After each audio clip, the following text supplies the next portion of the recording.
For many years, millions of guests flocked to Disney during the holidays for one thing. No, not to see Santa, not to meet the characters in their fun holiday outfits, but to see Disney's Christmas decorations. And while the Disney team spends all year planning for their holiday decor, which is a story for another day, nothing was as special as the truly elaborate light displays that they put up each year. You may remember these as the Lights of Wonder from Epcot, the Osborne Family Spectacle of Dancing Lights at MGM and Hollywood Studios, or my personal favorite, the Cinderella Castle Dream Lights. But today, these displays are nowhere to be found and haven't been for years. Yet still people wonder, will Disney ever bring them back? Will we ever see the Osborne lights pop up in another park? Or see the castle with dream lights again? Well, luckily I have the answer, so let's dive in. I'm Mouselet1, and for my full-time job, I work in tech as a director of product management at a media company. And so today, we're doing another installment of my Tech at Disney series because yes, Christmas lights technically are a form of tech, at least in the way that Disney uses them, and this story actually has a really big technical component. But first, to understand how we ended up with these incredible light displays at Walt Disney World, we need to go back to the early days of Disneyland. This might seem like TMI, but it is important, so I'll keep it brief.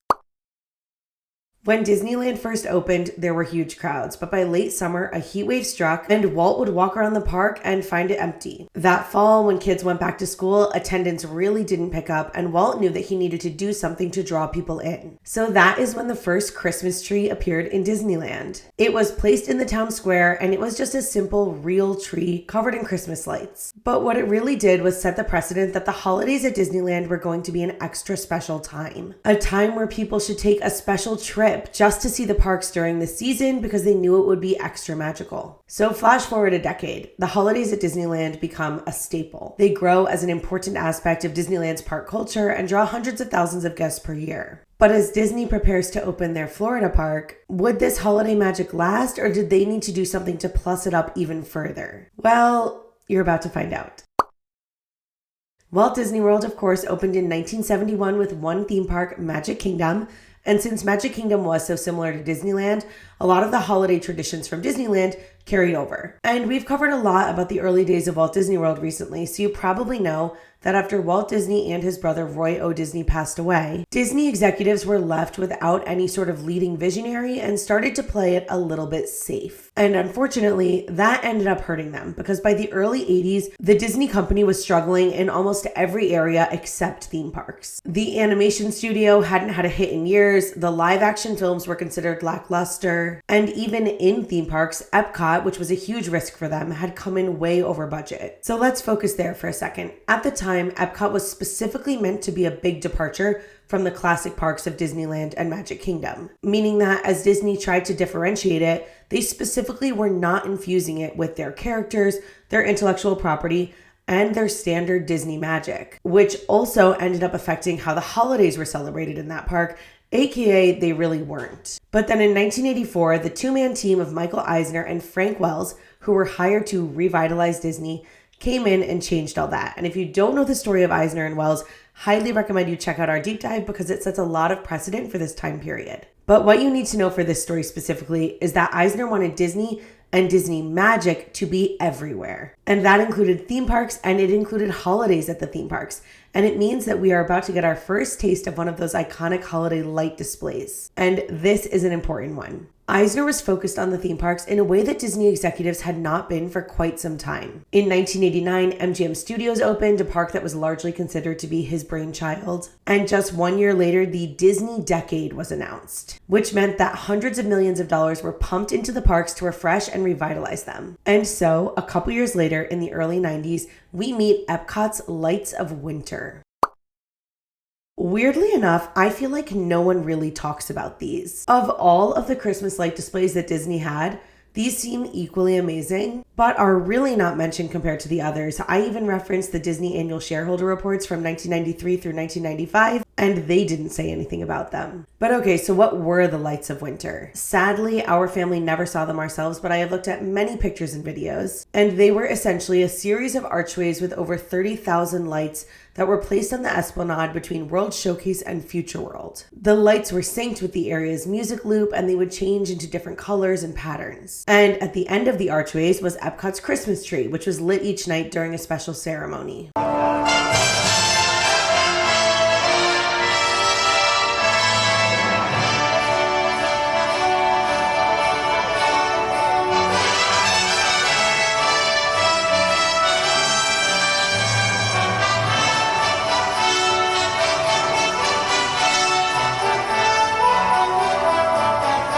The Lights of Winter were stunning, and they served as the anchor for the park's holiday festivities, which was actually the reason that they were created in the first place. Prior to this, like I said earlier, celebrations for the holiday season at Epcot really didn't exist or were very minimal. A few educational pavilions, a tree, but not much was going on. Guests felt like the park didn't feel warm or festive during the holiday season, and so the Lights of Winter were created to fix that. The idea was to have this centerpiece moment that guests could connect with, as well as this literal bridge between the future and the world. And so the Lights of Winter were really Disney's first attempt at creating a fully unique and immersive light experience for guests. A very successful attempt at that. But it certainly wasn't their last, and the next one to come is one of the most famed in Disney history. You might not expect Disney's most popular decor to come from one of their most unpopular lands. And why do I say that? Well, what makes a land interesting? People like lands for a lot of different reasons, like if it has a popular ride, or incorporates theming from a favorite movie, or in general just has something to do that they like. But the Backlot Studios Streets of America area was not that. When Disney first built this area at MGM Studios, it was intended to be an actual backlot where they filmed movies. But after that idea failed, they extended the studio backlot tour into a walking area, and eventually turned this into a land of its own, although a land with not much in it. So how do you bring people into a land that doesn't offer much beyond good theming? Well, how about you dress it up during the holidays with millions of Christmas lights? Enter the Osborne family. Jennings Osborne was a businessman from Little Rock, Arkansas, and in 1980, he and his wife Mitzi welcomed a daughter that they nicknamed Breezy. And in 1986, Breezy came to her father with a simple request. Could their house be decorated with Christmas lights? Jennings Osborne granted his daughter's wish. He created a small display with about 1,000 bulbs. But the next year, he added more and more and more. In fact, his display grew so much that he eventually bought the two houses next door in order to expand it. His property soon featured a 70-foot lit tree with 80,000 bulbs, spinning carousels, a glowing globe featuring Little Rock and Bethlehem, and eventually more than 3 million lights, drawing visitors and news crews from around the world. But all that fame brought a bit of chaos. The display sat on one of the busiest streets in Little Rock, and it caused gridlock so extreme that neighbors would say that a quick trip to the corner store took 2 hours. The power company complained that Osborne used more electricity in December than a typical home used in an entire year. And after his display once knocked out the neighborhood's power, they had to give his house its own transformer. And by 1993, when angry neighbors had filed a number of different lawsuits, the Arkansas Supreme Court stepped in. First, they restricted the show, then they shut it down entirely in 1995. And the downfall of the display caught national attention, including Disney's. So a project director from the parks reached out and offered to move the entire display to Walt Disney World. Osborne first thought that they meant they were going to move it to an actual Orlando neighborhood, until he learned that they'd be moving it to an area called Residential Street at MGM Studios. This was part of the walking area of the backlot tour and had a bunch of facades of houses that looked like a real neighborhood. So the idea was that the Osborne lights would be used to completely light up that entire street. Osborne agreed. 4 18-wheelers hauled all of the lights to Florida, and the Osborne Family Spectacle of Dancing Lights debuted in 1995 and became an instant holiday icon. And I truly mean an icon. The Osborne lights were a massive hit that did exactly what Disney had hoped. They pulled people into a land that nobody really cared about. And that success created a huge shift within the company because suddenly lights weren't just entertainment. They were a crowd strategy and a tradition maker. And Disney realized something important. If lights could completely transform a quiet corner of MGM Studios, imagine what they could do for the centerpiece of a park. Which brings us to Cinderella Castle. For decades during the holidays, the castle was dressed with simple wreaths and garlands, but nothing that truly transformed it, and especially nothing that transformed it in the way that Epcot and MGM Studios were now being transformed. So by the mid-2000s, after the success of those other holiday light displays, Disney wanted a statement piece, something that made guests immediately feel that Disney Christmas feeling from the moment that they stepped foot onto Main Street, USA. So in 2007, they unveiled what would become one of the most beloved holiday displays ever created, the Cinderella Castle Dream Lights. You've probably seen photos of the Dream Lights, and if you're like us, you may have even seen them in person. But as a refresher, they consisted of over 200,000 lights strung onto fishnet that were then draped across every turret and every balcony of Cinderella Castle. It took dozens of technicians working overnight for weeks in order to accomplish this, but the result was absolutely breathtaking. And then each night, the castle was lit during a special show.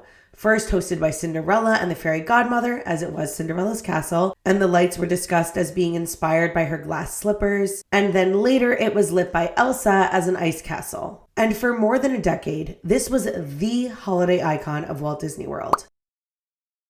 Given that the Dream Lights went up in 2007, it's surprising at how soon after holiday light displays began to be deprioritized.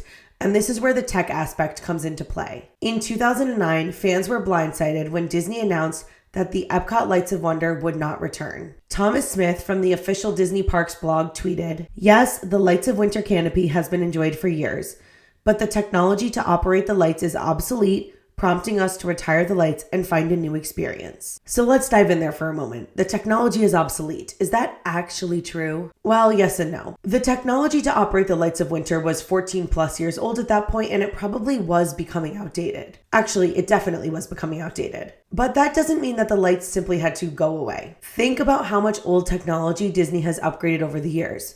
There are still original rides from 1955 running at Disneyland, and from 1971 running at Disney World. So while I don't doubt that the technology was obsolete or at least on its way to obsolescence, they certainly could have upgraded it. And we actually saw them take a similar problem elsewhere and do the upgrade, which we'll discuss more in a moment. But the fact of the matter here is that the transition to an updated technology, which likely would have been an LED light display powered by new programs, was just going to be too costly for Disney. By this point, Epcot had a holiday festival and other holiday decor, so the Lights of Winter were no longer critical for creating that warm Christmas feeling. They were labor-intensive to set up, expensive to run, and even more expensive to upgrade. So Disney simply removed them. And that set a tone. The era of massive, labor-intensive light displays was beginning to fade. Meanwhile, over at Hollywood Studios, the Osborne Lights were going through changes of their own. Back in 2004, Disney started building the Lights Motors Action Stunt Show, which meant demolishing Residential Street, the original home of the Osborne Spectacle of Dancing Lights. So in 2005, the lights were moved to the New York Street section of the park, and to plus the show, Disney added in Snope. Then, in 2011, the Osborne Lights got a massive tech overhaul. This is, of course, the one that I was referring to a moment ago, when I said that Disney refused to do this for the Lights of Winter, but clearly had the capability to if they wanted to. Every single bulb was swapped for LEDs, including miles of rope lighting. The entire lighting system was replaced with a modern entertainment lighting controller, which meant that the show's iconic dancing lights had to be completely reprogrammed from scratch. And during this, the team changed one huge element, the famous canopy. It used to be just red lights split into 8 circuits. But after the overhaul, the canopy had over 20,000 RGB pixels, capable of displaying 16 million colors. If that was too technical for you, no worries. It basically just means that the canopy was now a giant hovering TV screen hanging over the street. But despite the move, and despite this upgrade, the display only lasted a few more years. In 2015, Disney announced that that season would be the final year for the show, as the streets of America were going to be removed to make way for Galaxy's Edge and Toy Story Land. The last show was supposed to be January 3rd, 2016, but fan demand was so strong that Disney added 3 more nights. And so on January 6th, 2016, the lights danced for one final time. For years, people wondered if the Osborne Lights would come back to a new location. And some of you may actually be wondering or still hoping for that now. But I regret to inform you that there are a few reasons why that will not be happening. Number one is that the lights themselves and all of the associated technology was donated to an amazing local charity in Orlando called Give Kids the World Village, which used them for their Night of a Million Lights event. So while yes, Disney could get new lights, they won't. If they thought that there was any possibility of them reusing them, they wouldn't have donated them in the first place. But even more importantly, number two, this was part of Disney's move away from holiday light displays, no matter how popular they were with guests. This type of spectacle is purely a seasonal offering that requires a ton of setup before the season begins, during its operation, and after the season ends. And this type of operation did not align with Disney's goals at the time, aka streamlining. They wanted to create high-capacity, high-value experiences that materially improved guest satisfaction. And they needed things that would keep their parks competitive with the quickly growing Universal Studios as Universal launched the Wizarding World of Harry Potter. Full deep dive on this is coming soon. But all that to be said, a temporary lighting display simply did not meet those goals. And so sadly, the Osborne lights were removed and will not be returning, no matter how much I wish that I could see them because I never got to. So that left us with just one iconic holiday light display. I mentioned earlier that the Dream Lights Castle show was swapped at some point from a Cinderella themed show to a Frozen themed show. This was called A Frozen Holiday Wish, and it debuted in 2014. Well, at that time, projections were also added to the show in addition to the Dream Lights themselves. And while we didn't realize it at the time, this was a sign of where things were heading. That technology was getting good enough that projections could start replacing physical lights. And while fans undoubtedly loved the Dream Lights, there was one thing that they did not love, and that was the crane. For weeks, every fall, the moats around Cinderella Castle were drained, and a giant crane was placed there that the technicians used to hang all of the dream lights. And that meant that every guest visiting the parks during this time had a giant crane in the photos that they took with Cinderella Castle. This obviously includes all standard day guests, but it also included people who were getting married at the wedding pavilion, which was actually a particular challenge for Disney to overcome. Because, not surprisingly, nobody wanted a crane in their wedding photos. Guests would joke that the crane was the unofficial Halloween to Christmas transition icon, but ultimately, for people who did not understand, it led to a lot of guest complaints. So the lights took a long time to install by a lot of people and required a giant crane. This did not bode well, and in 2020, after the pandemic closures, the Dream Lights simply didn't come back. Disney instead used fully projection-based technology to display holiday decor on the castle. But we all hoped that this was probably just temporary. A lot was cut or scaled back during COVID, and it was hoped that the Dream Lights were just another item on this list. Again, people understood that they were labor-intensive to hang, and so while Disney was undergoing staffing shortages, it made sense that maybe the Dream Lights were just temporarily suspended for a year. Then, in 2021, the 50th anniversary of Walt Disney World kicked off, which actually ran from October 1st, 2021 to April 1st, 2023. And during that time, the castle was decorated with a 50th medallion and ribbons around the spires, which would have made the Dream Lights pretty difficult to install. So when they didn't return for the 2021 and 2022 season, again, we thought that maybe it was temporary. But in 2023, Disney made it official. On November 7th, they debuted a new show called Frozen Holiday Surprise. This was a full nighttime projection show designed to replace the original Frozen Holiday Wish. And by extension, this signified that the Dream Lights were gone. So why?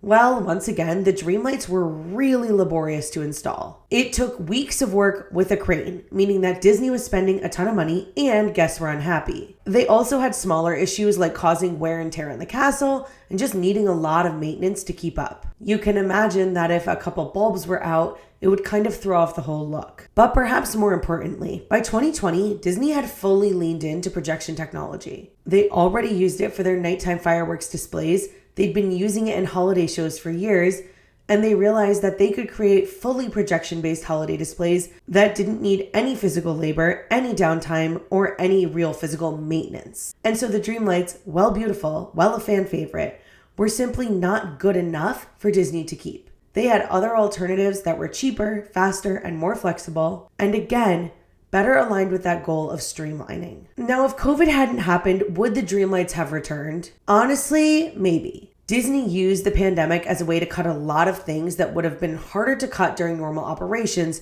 because guests were so used to them. But on the other hand, they had removed the Osborne lights a few years earlier, which were also extremely popular. So at the end of the day, while COVID may have accelerated it, the Dream Lights were likely always doomed. So to answer that final question, will the Dream Lights return? Some guests are hopeful for Christmas 2026. They say that that's a year when Walt Disney World does not have a single new ride opening and when they'll really be feeling the pressure of Universal Studios' growing market share because of Epic Universe. So maybe they could pull out the Dream Lights and entice guests to come there instead. But realistically, the Dream Lights are not coming back. As I've said probably 50 times in this video, they are expensive and they are labor intensive. And that's simply not where Disney wants to invest their money or their time. They also use older technology, and Disney has far more advanced technology with their projections that's cheaper and doesn't require thousands of man hours. And even more than that, rumor has it that the dream lights are gone. This is not verified information, but sources have said that the dream lights were either donated or thrown out years ago. They're no longer seen in any sort of Disney storage facilities, and again, Disney wouldn't do something like that if they weren't sure that they were done. Unfortunately, I think that the dream lights were unbelievably iconic and that projections really don't come close to replacing them visually. But Disney's focus these days is different. It's on efficiency and on profits. So sadly, these iconic holiday light displays simply don't fit that vision and are probably something that we're never going to see again. Let me know in the comments if you think the dream lights are coming back. I would truly love to hear any arguments to convince me that they might. And as always, if you like Disney history, secrets, lore, and facts, follow us because we post deep dives every single Monday. And we also have our podcast Sisters, which comes out on Thursdays for some lighter chit chat. For now, thanks for watching. I hope you're all having an amazing holiday season, maybe with a trip to Walt Disney World thrown in there. And we'll see you next week. Bye, everyone.